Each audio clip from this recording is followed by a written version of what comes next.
As a young man, I left my childhood home with scant chance to return because I was going to the bottom of South America and spent the next 7 years going to the north of America, which had never been achieved before or since. And so that was the inspiration. There I was with a girlfriend, and we had no common language.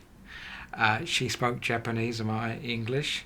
Not that she'd understand. I said, well, it's only another 31,000 kilometres to go. But she got the numbers, and you know what she did? She tried to punch me. I've never understood women. You've got to be comfortable in your own company.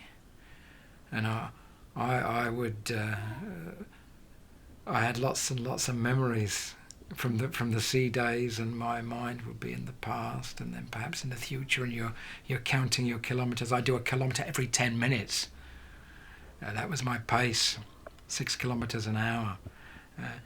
And that was always something to look forward. You reach 1,000 miles, you reach 2,000 kilometres. I set out in Argentina, touching Chile.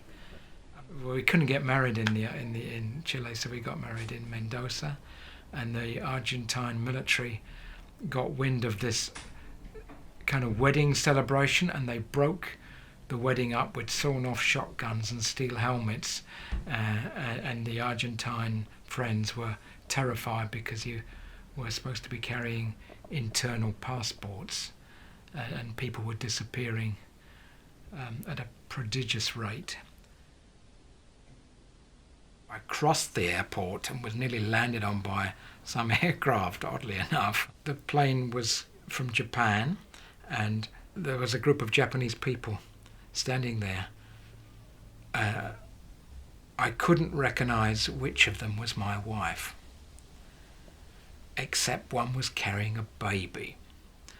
And I knew she was bringing a baby Ayumi, which means walk, and it was the first time to see my daughter. I joined the walk a couple of times. The first one was when I was 1.5, which is when I first met my dad. Every day was different. It was really exciting. At the beginning of the day, my parents would decide where we would convene at the end of the day, and my mother would drive us two children. It would only take us about an hour. I think we did a lot of detours. And my father would walk, and it would take him a day to get there. As children, I think we had the best time of our lives then.